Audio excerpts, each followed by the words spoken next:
This is the Lifelines Suicide Prevention Program for Aledo High School, Don Daniel 9th grade campus, and the Aledo Learning Center. Why do we need to learn this? Suicide is the second leading cause of death in adolescents aged 15 through 19. For every suicide death, at least 20 people are intimately affected. Suicide is preventable if we recognize the signs and know how to intervene appropriately. Please note, the subject of suicide is sometimes difficult to talk about. If at any point during the presentation you feel uncomfortable, please feel free to take a break. At the end of this presentation, if you have concerns about yourself or a friend, please talk to a trusted adult about the situation. What you will learn: how to know when a friend is in trouble, how to help a friend, where you can go to get help, how you can use what you have learned. How to know when a friend is in trouble. Did you know peers and friends are often the first to know if another teen is in trouble? More than anyone else, you may be able to help someone who is thinking about suicide if you know the signs. Myths about suicide. People who talk about suicide don't kill themselves. False. Suicide happens without recognizable warning signs. False. The only people who can really help teens are other teens. False. If a person feels better after a suicide attempt, it means he or she will probably not try to do it again. False. Talking about suicide or asking someone about suicide may put the idea in the person's head and cause suicide. False. People who threaten to kill themselves are just seeking attention. False. Facts about suicide. Suicide occurs equally as often among rich, middle class, and poor people. Most teens who try to kill themselves don't really want to die. Bullying can be a suicide risk factor, not only for the person who is being bullied, but also for the person doing the bullying. How do I help a friend? The word facts is one way to organize warning signs of suicidal behavior. F for feelings, A for actions, C for changes, T for threats, S for situations. F for feelings. Feelings of hopelessness, helplessness, worthlessness, self-hate, guilt or shame, extreme sadness or loneliness. A for actions.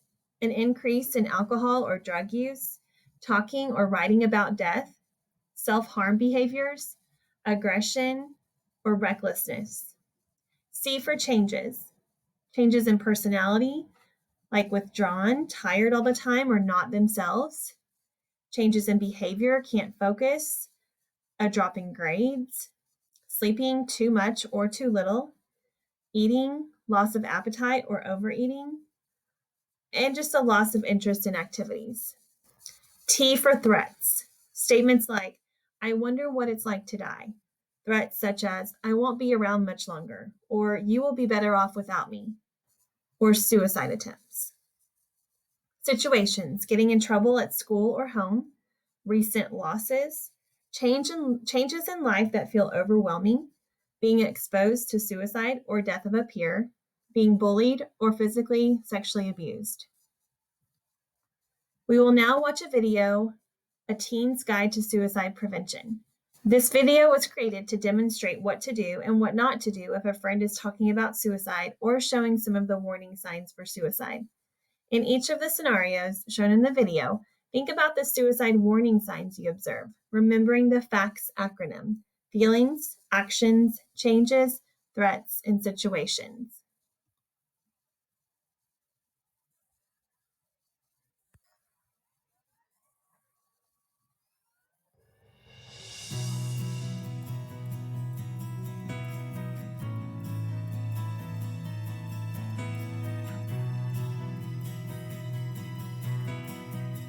Hi, I'm Jamar. And I'm Myrna. Like many teens, we've been in situations where we've been concerned about the safety of a friend. We've had friends who were really depressed and did or said things that made us wonder if they were at risk of suicide. How do you know when someone is really depressed and will get over it, or if they're actually considering suicide? We didn't know much about suicide, especially if there's anything we can and should do when worried about a friend. So we got together with a bunch of kids to find out, and we made a video about what we learned. We learned that there are things we can do if someone we know might be considering suicide. Kids from our group will act out scenes to show you what we can all do to help. And just as importantly, we want to remind you that there are limits to what kids realistically can and should do to help. We're certainly not counselors or crisis workers.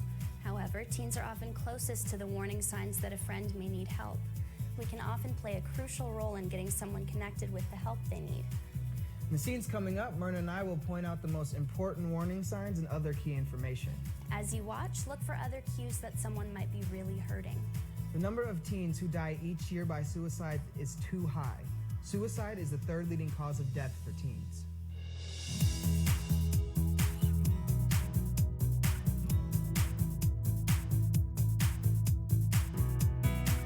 Role play number 1, listen and ask. Teresa and Susie are juniors in high school and best friends. Susie's been missing school a lot lately. Last year she took pills and made herself really sick. Recently she started cutting her arms.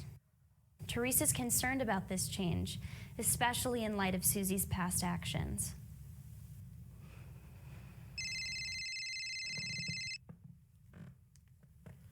Hello? Hi, Susie? This is Teresa. Oh, hi. You weren't in school today. What's up? I'm not dying or anything. I just have a headache. My stomach hurts. That's too bad. I hope you feel better. Hey. I was wondering if you're gonna be home for a while. Yeah. Can I come over?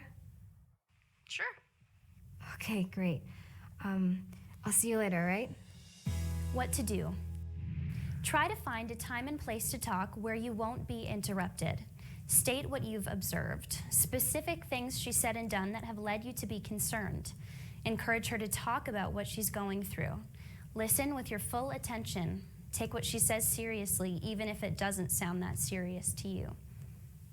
So, in gym class the other day, I saw those cuts in your arm. I was just wondering, do you want to talk about it? Why bother talking about it? Nobody takes me seriously. I mean, everyone thinks I'm just doing it to get attention. Even the teachers think that because I took those pills last year. Warning sign. Past suicide attempts or inflicting harm on oneself. Well, that's one of the reasons why I'm concerned, because you tried to hurt yourself before. I'm afraid that the next time might be even worse. I don't want anything to happen to you. Yeah, whatever. What's bugging you? Well, you already know my parents are getting a divorce. They always argue about money, about whose fault everything is, about every little thing in my life. It's endless. I'm just sick of it. I just want this year to be over with, and I want to go away to college. But the way things are going, my grades are dropping, and I don't even know if I'm going to get a scholarship. I mean, if I have to go to school here and keep living at home, I don't know what I'll do. I'll absolutely go nuts. I might even put a gun to my head. Wow. Sounds like you had a lot to deal with. I'm really worried about you. Have you really thought about killing yourself? What to do? Don't waste time worrying about whether or not the threat is real. Directly ask if she is thinking about hurting or killing herself. Yeah, I'm sure I've thought about it. I mean, if things don't get better, if I can't go away to school, why not? There's gotta be somebody who can help out with this. Have you tried talking to anyone besides me? Well, there's a guidance counselor. You're supposed to talk to her, but like I said, nobody wants to deal with me anymore. Well, what if I talk to her first about all this stuff that you're dealing with? We can plan a time for you and I to meet with her together. Then, if you decide she's really not the best person to help you, we can always find somebody else. I guess it's an idea. Really?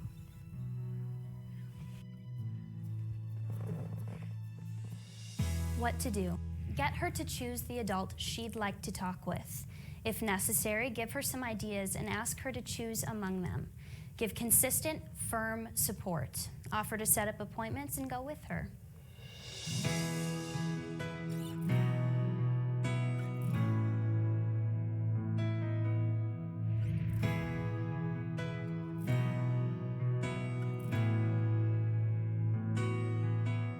Roleplay number 2, plans and means, immediately involve an adult.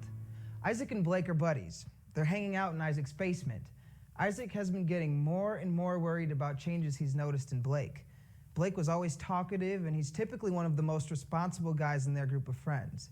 But lately, he seems way out of control and unusually quiet. Isaac is especially concerned now because Blake has just quit the track team. Today, right after Blake quit track team, we were hanging out playing video games here in the basement. Blake used to love being on the team, so I asked him about it. He told me that he didn't need it anymore.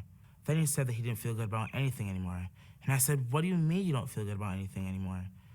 You're gonna miss the big meet and the party and everything. Blake said he didn't care. He was too tired for all that. Warning signs: losing interest in activities they used to enjoy, depressed feelings, and being tired all the time. Now I was worried about him. He didn't feel good. He was tired all the time. He was even acting crazy, like taking all these risks, like drinking and partying real hard and driving like a madman. I mean, it wasn't like him. So I asked him if he was trying to get himself killed, if he thought about suicide. And then he said something that really freaked me out. He said, I know exactly where my dad keeps his gun. Warning sign: having a suicide plan and having the means to do it. I do not want him going home like that. My brother Sam was home. I knew we could help. So I asked Blake if he could talk to Sam. He didn't seem like he wanted to. He said Sam didn't know him. So I told Blake that I always tell Sam about him. Besides, Sam really helps me when I need advice. Finally, Blake agreed to talk to Sam. I'm so glad he's talking with him right now. What to do? If the person has a plan and the means to carry it out, the threat is very serious. Do not leave them alone. Involve the nearest adult in person or by phone, even if your friend is refusing to accept help.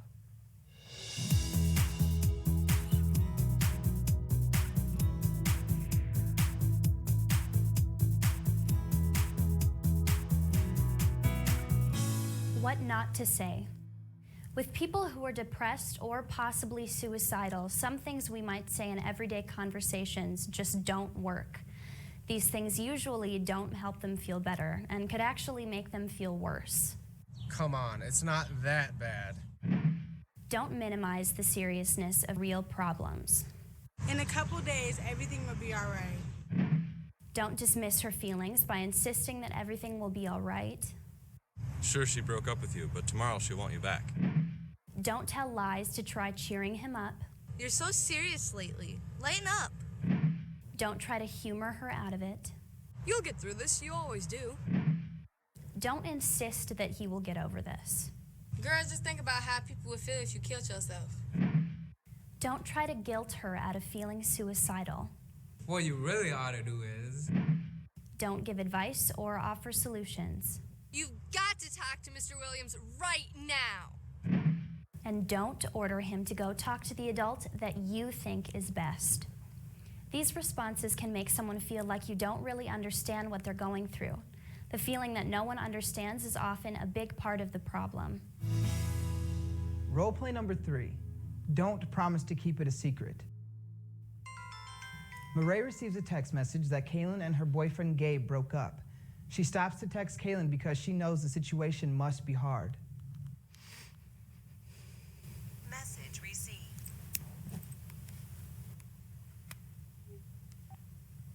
Did Gabe really break up with you? He said it was over.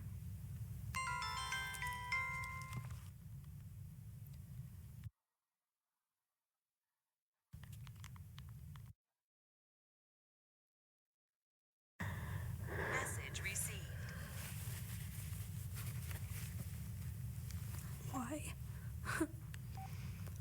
He said I was a loser.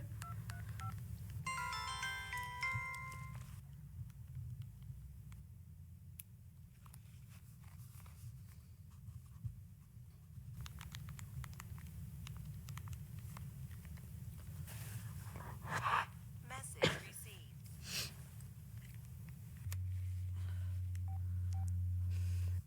Such a jerk.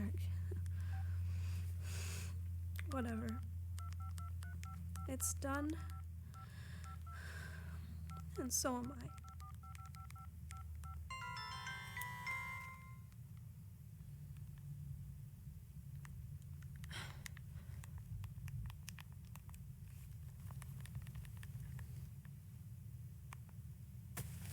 Message received.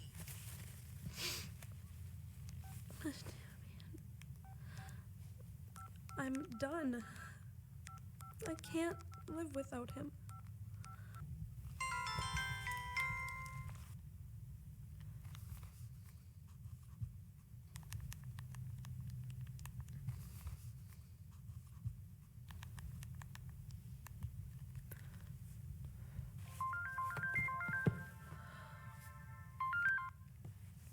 Hi. Kaylin, what are you thinking? You heard me. Are you saying you want to die? Yes. Are you serious? Absolutely. I'm worried about you. Thanks. Actually, I'm a little worried too. Have you told anybody else? I told Gabe, but he didn't care. Have you told your mom?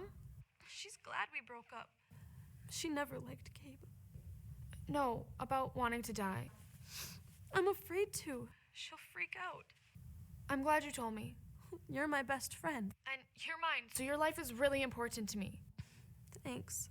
You need to talk to someone who can help, besides me, about how bad you feel. No way! And you have to promise you won't tell anybody either. This isn't something I can keep a secret. You need to talk to someone other than me and get help. It won't change anything. It won't bring Gabe back. Your life is so much more important than Gabe. Lots of people love you. Everyone wants you to feel better, and we don't want you to die. Especially me. Really? Well, who can I talk to? I think your mom is a great listener. But I'm scared to talk to her. Well, what if I came over now and we talked to her together? You would do that? I'm on my way. But promise me you won't do anything to hurt yourself and you won't try to kill yourself. Okay. Thanks. See you in a few. Okay. Mom, I'm going to Kaylin's. Call me in 5 minutes. It's important. What to do? If there's a question, treat any suicide threat as a crisis. Never promise to keep it a secret. Express your concern for their safety. Explain that risking their safety is not an option. It is time to talk to an adult. Deal with any repercussions later. Whatever they may be, they are less serious than someone losing their life, and the clock is ticking. You can be a critical link to getting help in time to save a life. Role play number 4. Let them know you're worried. Logan and Andrew play on the same team, and they've been friends since 1st grade. Since Andrew's uncle died, it seems like he's changed. He's been keeping to himself a lot, and he seems angry all the time. Hey, Andrew, can I ask you something? Yeah, I guess. What's up? You don't seem like yourself lately. I mean, you don't hang out with the guys anymore, and at practice, it's like you're so angry you want to take out your aggressions more than you want to play the game. Are you all right? Warning signs. A sudden or significant change in behavior or attitude. Any serious loss, such as the death of a close family member or friend. Well, you know. My uncle died. We used to do stuff together all the time. My dad never really has time for me, but my uncle always did. We'd go to concerts, and just hang out. Lots of stuff. Things just aren't the same. It sounds tough. Yeah. What to do? Let them know you're worried and that you are and will continue to be there for them through a tough situation. You know, I'm worried about you. I've got to ask, are you thinking about killing yourself or anything? No. Are you sure? I know I've been dragging. I feel like such a mess. Everyone's got something going for them. A job, a a girlfriend. Right now, it just seems like I have nothing. But no, I'm not suicidal if that's what you're asking. Well, I'm glad to see you're not planning on checking out. I'm here if you want to talk or hang out or anything. All right. But you know, I'm still a little worried, though. Is there an adult you would talk with about this? I don't know. The coach, maybe. I'll think about it. Good. I'll call you later. And tomorrow I'll go see the coach with you if you want. Thanks, Logan. What to do? Encourage him to talk with an adult he trusts and plan a time when you'll check back and see how things are going for him. It's especially important to let a grown-up in on the situation. Adults he trusts might include a coach, grandparent, teacher, cousin, parent, counselor, or even an older brother or sister. From time to time, all of us have noticed at least one of the warning signs of suicide. However, if you see a whole bunch of warning signs in a friend, or if you notice one sign continuing for a couple weeks, that could mean more serious trouble. The facts, feelings, actions, changes, threats, and situations are your clues. As teens, we're often closest to the warning signs of youth suicide. We're often the first to see the clues that something isn't right. This means that we could be the first ones to realize that another teen needs help. The kids in this video knew their friends were dealing with tough situations and changes. Some of them were faced with actual suicide threats. They all saw their friends were feeling bad. If you sense despair or hopelessness, do what you can to be there for your friend. At the same time, keep in mind that one important thing for you to do is to know your own limits. If you see the telltale warning signs, do your best to connect your friend with an adult who can give them help and support they need. But remember, if somebody you know ever did take their own life, it's their choice, not yours. They're responsible, not you. The best you can do is to listen for the warning signs, talk directly with anyone you're worried about, and be sure to turn to a trusted adult for help and support.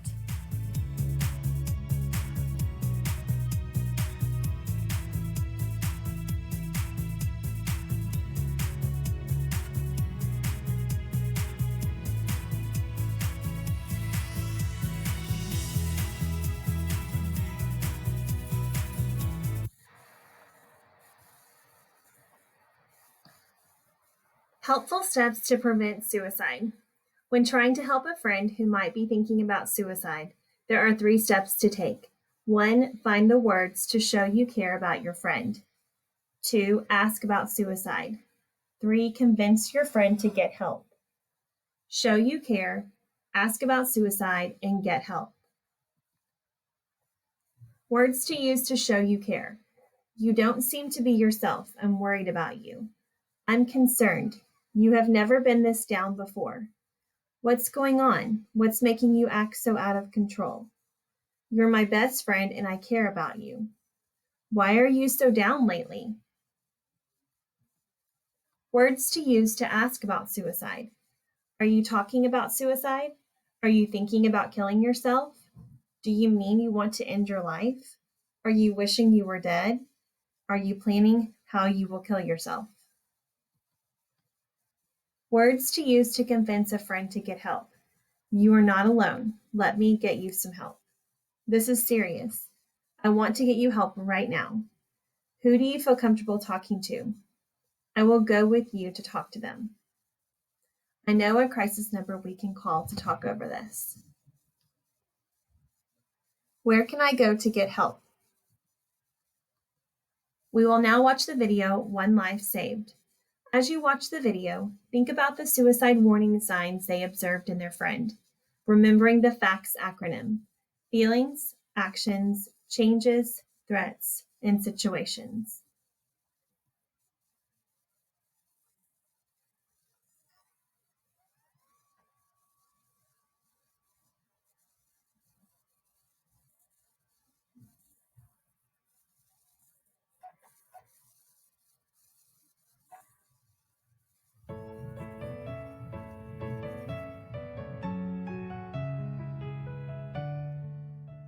Hello, I'm Maureen Underwood, one of the authors of the Lifelines Suicide Prevention Program. What you are about to see is the real story of a suicide intervention as told by 3 students who reached out to save a life. These boys were listening to their friend and realized he was describing some very serious warning signs. I've known TJ for like 2 years. I started becoming friends with him like just this year. He'd always sit with us at lunch and just say how he felt. At lunchtime, no one likes me. I don't have any friends. He's not very like athletic, but he plays sports. They make fun of him because he's not very good at them. Talk about these girls that he said he was going out with, that he just made them up the whole time. He lost his dad a year or something ago, and I guess I don't know much about that, but he was really close to him, and that he would talk about that a lot. Was having trouble. Just people made fun of him. Just, I guess life wasn't good for him. Our friend TJ was every day at lunch just telling us that he hated life and he wanted to kill himself. One day he just said no one would care if I killed myself, and he kept on persisting that that's what would happen. And one day he said he had a plan. He was gonna kill himself by jumping off his roof. We were worried because it wasn't normal for him. Usually he's fun and jokey. He's like, I'm either gonna kill you or I'm gonna kill myself. In the spring, the fourth quarter of school, we were taking the suicidal prevention course, and one day we were watching a video of kids asking other kids if they were suicidal, just breaking the question and how to do that. You seem like yourself lately. The boys had seen the Lifelines video that teaches students how they can respond if a friend or acquaintance exhibits warning signs of suicide. You know, I'm worried about you. I've got to ask, are you thinking about killing yourself or anything? I asked him if he was suicidal, and I was half joking, half serious, because I just asked it. I don't even really know. And then if he would just say no, I would just let it be. But then Gabe was there and asked it again. He did say my roof is really high. He said, he didn't say anything. He just said that my roof was high. At this point, the boys recognized the warning signs they had talked about in the Lifelines program. They got very worried about TJ's situation and they decided to intervene. The boys told TJ, "We think you're suicidal," and they encouraged him to talk to the school's counselor. At first, TJ really resisted the boys' help, and they began to have second thoughts, like maybe they overreacted. He wouldn't really accept us as his friends because we would be trying to help him, and he was mad at that. I told him, I'm sorry if you think we did, but we care about you, and I didn't want you to do this. He was crying, screaming, he just flipped out. He said we overreacted after he stopped just yelling and crying and stuff. And he was running away, and he was screaming that he wanted his dad back. And I guess that was kind of good, just because we kind of figured out his dad was a problem and that he did need help. TJ said, "All I want to do is be with my dad. That's all I want to do. And I can't tell my mom because I'll make her cry." Well, TJ's dad had just died, so the boys realized they were not overreacting. TJ didn't seem to want to be alive without his dad. The boys followed TJ. They said, "You really need to come back. We're your friends. We're not going to leave you like this. We want to help you." And they did get him to calm down. He said it's not a big deal. And he said, you don't have to tell my mom or anything. Immediately after lunch, just talked about it, and we decided to go to our guidance counselor. The three boys walked TJ to the school counselor's office and told her everything. The counselor thanked the boys for being such concerned friends and told them to go back to class. She would take over from here. She explained to TJ that it was important to let his mom know what was going on so they could come up with a plan to help him feel better. At first, he was worried that his mom might be upset, but he agreed that it was really best to call her. TJ's mom picked him up at school, and they went to the crisis center immediately. They got him a therapist right away, and also asked that he call the crisis helpline for the next few days to report how he was doing. Every day after lunch, he'd call the suicide prevention hotline, and they'd just ask him how his day's been going and stuff. I was glad that I could help him. It made me feel good because we probably saved his life. The boys paid attention to what they learned while taking the Lifelines program at school. They applied that knowledge, intervened to help a friend, and most likely saved his life.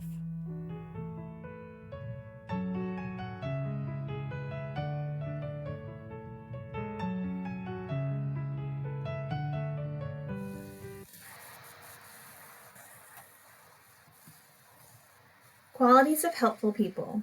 Helpful people notice signs of suicidal behaviors, listen without judging or giving advice, stay calm and take time to listen, ask about suicide directly and take threats seriously, offer to help and go to a trusted adult. Examples of trusted adults: teachers, principals and assistant principals, school counselors, coaches, other school staff, parents and guardians. What to avoid when helping. Do not argue with someone who is troubled or suicidal. Do not offer simple solutions. Do not promise to keep it a secret. Do not treat the situation lightly, even if your friend begins to joke about it. Do not suggest alcohol or other drugs as a solution. Do not leave your friend alone unless you sense that you are in danger. Do not try to be the only person to rescue your friend. Get help. How can I use what I've learned? Help-seeking pledge. I know that people sometimes need help with their problems. I have learned to recognize the signs of suicidal behavior, and I know how to get help. If I see signs of suicidal behavior in me or someone else, I am willing to get help from a trusted adult. Who can I go to for help? I know who I can go to for help if needed. We encourage you to list 3 trusted adults who you could go to. When I am concerned, I will show that I care, ask about suicide, and get help. Please feel free to call the Lifelines National Suicide Prevention Lifeline at 1-800-273-8255 if you know someone who might be thinking about suicide. You are also always welcome to reach out to your school counselors, a trusted adult. Just make sure you remember that you are a lifeline.